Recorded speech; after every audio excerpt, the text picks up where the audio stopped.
साथियों नमस्कार। जैसा कि आप जानते हैं कि इन दिनों फैटी लीवर और अनेक अनेक प्रकार के लीवर संबंधी डिसऑर्डर्स के रोगी दिन दुने और रात चौगुने बढ़ते ही जा रहे हैं। तो एक बहुत बड़े हकीम साहब हुए, उन्होंने लिखा, जिगर के बल पे है इंसान जीता, और जो फे जिगर है तो खा पपीता, और जिगर में हो अगर गर्मी का एहसास तो मुरब्बा आंवला खा अनानास।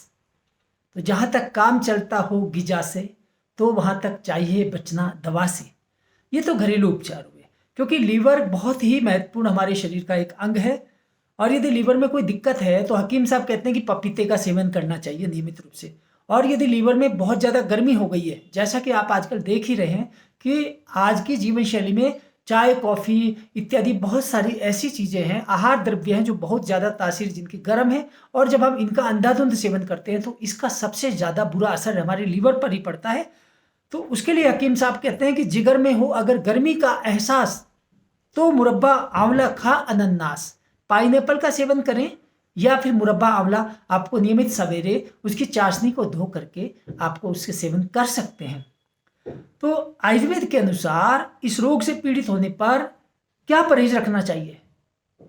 जिसको भी फैटी लीवर हो गया, हमारे पास बहुत सारे रोगी पूछते हैं कि फैटी लीवर हो गया तो हम क्या करें, क्या हमें आहार सेवन करना चाहिए? तो सबसे पहले हम बता देते हैं कि जो चीज़ें नहीं सेवन करनी चाहिए। जैसे ही आपको पता चले फैटी लीवर ग्रेड 1 है, फैटी इनफिल्ट्रेशन अल्ट्रासाउंड की रिपोर्ट में आ रहा है, तो आपको ये ग्रेड 2 है, कोई भी किसी भी ग्रेड का फैटी लीवर है, तो जो चीज़ें बंद करनी चाहिए वो हैं चाय, चावल, चीनी, मैदा, दूध, घी, अरबी, अंडा, मांस, मदिरा, गरम मसाले, और pizza, pasta, hot dog, burger, momos, chowmein, spring roll, Manchurian और चॉकलेट। इन चीज़ों का और इसके अलावा इनका निषेध कर देना चाहिए जैसे ही आपको ये जानकारी हो, पता लगे। इसके अलावा रेस्टोरेंट फूड जिनमें एजिनोमोटो और मोनोसोडियम ग्लूटामेट डाला गया है, उससे भी आपको अनिवार्य रूप से बचना चाहिए। अन्यथा आपके लीवर फैटी लीवर के साथ साथ आपको एक बीमारी पैदा हो जाती है जिसमें प्लेटलेट्स की संख्या गिर जाती है, सामान्य से भी दर बहुत नीचे आ जाती है, वो एक रोग पैदा हो जाता है। और ऐसे रोगियों को आयुर्वेद यह कहता है कि रात्रि भोजन से भी बचना चाहिए। रात्रि भोजन का मतलब हुआ कि सूर्यास्त के बाद भोजन ग्रहण नहीं करना चाहिए। और बहुत ज़्यादा जरूरी है यह बात, क्योंकि महाभारत में एक स्थान पर कहा गया है, नरकस्य एतद्वारम प्रथमम रात्रि भोजनम पर स्त्री गमनम चैव संदान अनंत कायिके। इसका मतलब है कि रात्रि भोजन नरक का द्वार है। आज आप देखते हैं कि हमारे बुजुर्ग जो थे वो समय पर खाए पिए, समय पर और समय पर सोए, जीवन में संयम करे रुग्ण काहे को होए। बुजुर्गों ने कहा कि समय पर खाना पीना चाहिए, समय पर सोना चाहिए। हम लोग बुजुर्गों की और आयुर्वेद महर्षियों की इन बातों को भूल गए। उसी का परिणाम है कि आज फैटी लीवर से हर तीसरा व्यक्ति पीड़ित है। तो आपको क्या करना है, सूरज अस्त होने से पहले ही भोजन ग्रहण करें। प्रयास करें कि सायं भुक्त्वा लघु हितम, जो आयुर्वेद के महर्षि ने अष्टांग संग्रह और अष्टांग हृदय में लिखा है, सायं भुक्त्वा लघु हितम समाहिते मनः शुचि शास्त्रम अनुसंस्मृत्य स्वशय्याम चाथ संविशेत। सायं भुक्त्वा यानी सायंकाल में भोजन करना है, रात्रि में भोजन नहीं करना है। आपको ये भी ध्यान देना है। फैटी लीवर के रोगियों के लिए तो ये बात और भी ज़्यादा महत्वपूर्ण हो जाती है।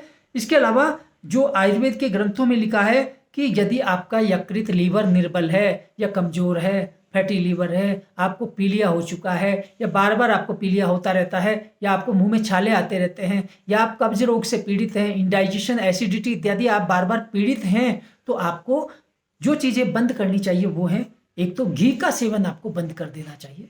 दूसरा तेल। कहने का अभिप्राय है कि लीवर से पीड़ितों को घी और तेल का सेवन बंद करना चाहिए। तली भुनी चीज़ों के प्रयोग से उनको बचना चाहिए। समोसा, कचौरी, बाजार की चीज़ें, उन सब से आप उनका सेवन निषेध कर दें। और इसके अलावा आपको चावल का सेवन नहीं करना चाहिए।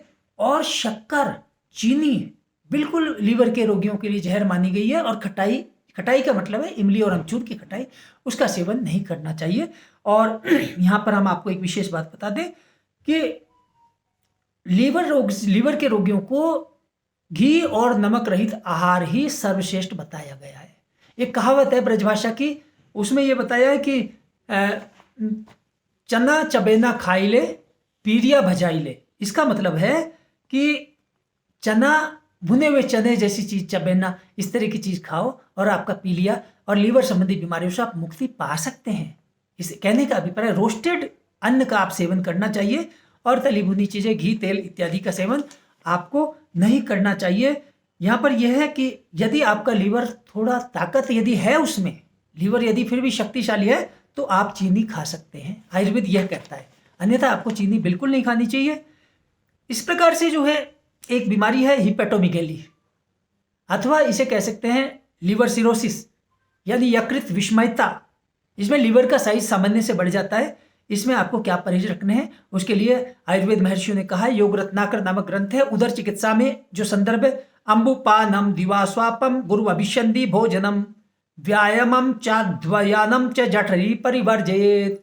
इस प्रकार से पेट, जब ये लीवर का साइज बढ़ जाता है तो उसमें आपको बहुत ज़्यादा जो है दिन में नहीं सोना चाहिए, और गुरु अभिषंधि यानी दही और पचने में जो भारी चीज़ें, गरिष्ठ भोजन, मिठाइयाँ इत्यादि, पूरी, समोसा, कचौरी, उनसे बचना चाहिए। व्यायामम, बहुत ज़्यादा परिश्रम भी नहीं करना चाहिए, और अध्वयानम, बहुत ज़्यादा यात्रा से भी आपको बचना चाहिए। तो यहाँ पर अब मैं आपको यह मैंने बताया। अब हमें क्या सेवन करना चाहिए? लीवर के रोगी जो फैटी लीवर ग्रेड 1, 2, 3 से पीड़ित हैं, उनको सेवन करना चाहिए। आयुर्वेद महर्षि कहते हैं कि 1 वर्ष पुरानी कुलथ की दाल, मूंग, जौ, ये सब 1 वर्ष पुराने हों, सेंधा नमक, मट्ठा, लहसुन, अरंडी का तेल, अदरक, परवल, करेला, पुनर्नवा, सैंजने की फली, आंवला, लहसुन, छोटी मूली, गाजर, हरड़, पान, छोटी इलायची, बकरी और गाय का दूध और इनका मूत्र, पचने में हल्के, तीखे एवं जठराग्नि को प्रदीप्त करने वाले द्रव्यों का सेवन करना चाहिए लीवर से पीड़ित होने की अवस्था में, यकृत रोगों से पीड़ित जो है उनको।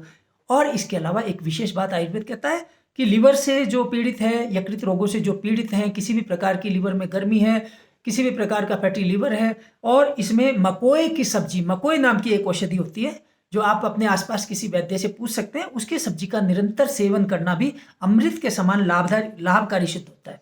अब बात आती है, एक मैं आपको घरेलू बिल्कुल एक आयुर्वेदिक टिप दे देता हूँ कि फैटी लीवर के रोगी जो बहुत ज़्यादा पीड़ित हैं, उनको मुलैठी का चूर्ण ले लीजिए। मुलैठी, शुद्ध मुलैठी का चूर्ण किसी अच्छी कंपनी का ले लीजिए या घर में पीस लीजिए। मुलैठी और नौसादर दोनों 50-50 ग्राम लेकर के इनको बराबर मात्रा में बारीक चूर्ण इनका ले लें और शीशी में इनको सुरक्षित रख लें।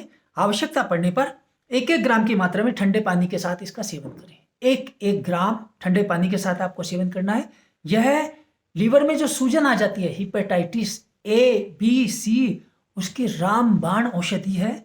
इसके सेवन से पुराने वैद्य हमारे गुरु कहा करते थे कि इसके सेवन से लीवर में पैदा हो गए सुद्दे यानी गांठें, इसको कह सकते हैं लीवर सिरोसिस, वो भी दूर हो जाता है। और तो इस विषय में आप और कोई जानकारी चाहते हैं तो आप मुझे फ़ोन कर सकते हैं और आप इसमें संवाद स्थापित कर सकते हैं। तो मेरा विषय आज लीवर से संबंधित था। और एक बात और यहाँ बता देता हूँ, हिपेटाइटिस A, B, C, इसे कहते हैं यकृत शोथ। हिपेटाइटिस से जो व्यक्ति पीड़ित होते हैं उनको कुछ खास परहेज और रखने चाहिए। तो उसके लिए योग रत्नाकर नामक ग्रंथ, योग रत्नाकर और वृंद माधव आयुर्वेद का एक प्राचीन ग्रंथ है, उन्होंने लिखा है, पिष्टान्नम उष्णम लवणानि मध्यम मृदम दिवा स्वप्नम अजांगलम पयोगुणम तैलम अथो गुरुणी शोफम जिघ्रांशु परिवर्जेधि। इन चीज़ों को छोड़ देना चाहिए जिसको हिपेटाइटिस हो चुका है। क्या क्या चीज़ें हैं? पिष्टान्नम उष्णम, एक तरह से उड़द की दाल से बने हुए मांस, बड़े इत्यादि नहीं खाने चाहिए। उष्णम, गर्म चीज़ें जैसे चाय, कॉफ़ी। लवणानी, नमक मना किया हुआ है, सेंधा नमक थोड़ा बहुत खा सकते हैं। मध्यम, मध्य का मतलब मदिरा। और मृदम, कई रोगी होते हैं जिनको हिपेटाइटिस मिट्टी खाने से पैदा होता है, कई बच्चे मिट्टी खाते हैं उनको हो जाता है, तो मिट्टी का सेवन मना है। दिवा स्वप्नम, दिन में ऐसे रोगियों को नहीं सोना चाहिए। अजांगलम, ऐसा मांस जो पहाड़ी क्षेत्रों में या ठंडे प्रदेशों में होता है, ऐसे वन्य जीवों का मांस भी नहीं खाना चाहिए। हाँ, जांगल मांस खा सकते हैं। जांगल का मतलब है जो राजस्थान इत्यादि गर्म क्षेत्रों में जो वन्य जीव हैं उनका मांस सेवन किया जा सकता है। तो इसके अलावा शास्त्र कह रहा है कि वृंद माधव लिखते हैं, पयो गुड़म तैलम अथो गुरुणी। पय कहते हैं दूध को, दूध का सेवन भी मना है हिपेटाइटिस में। गुड़, गुड़ से अभिप्राय चीनी, शक्कर सब मना है। तैलम तली भुनी चीजें, फास्ट फूड इत्यादि, और गुरुणी बहुत ज़्यादा पचने में गरिष्ठ आहार है, उसको हिपेटाइटिस के रोगियों को इसको सेवन नहीं करना चाहिए। तो साथियों, आज का मेरा विषय यही विराम देता हूँ। अगली बार फिर किसी नए विषय के साथ। जय धन्वंतरी, जय आयुर्वेद।